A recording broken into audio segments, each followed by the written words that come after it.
কলকাতা কালাইডোস্কোপ। কুহু কলকাতা খুব ভালোবাসে, কিন্তু গরমকালটা একদম সহ্য করতে পারে না।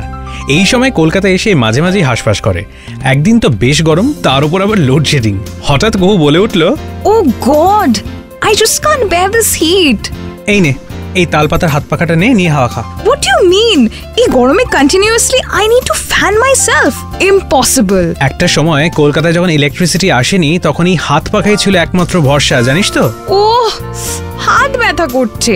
কে যেটা আবিষ্কার করে গড নোজ। ইতিহাস বলে যে পাথুরিয়াঘাটার রাজা সুখময় রয় তার বাড়ির দুর্গাপুজোর সময় আনুমানিক 1784 থেকে 90-এর মধ্যে হাত পাখা আবিষ্কার করেছিলেন।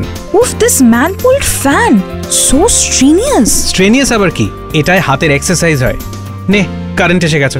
এমনই সব কলকাতার জানা অজানা তথ্য নিয়ে আমি অরিজিৎ থাকবো কলকাতা ক্যালাইডোস্কোপে, exclusively on YouTube/919 Friends FM podcast।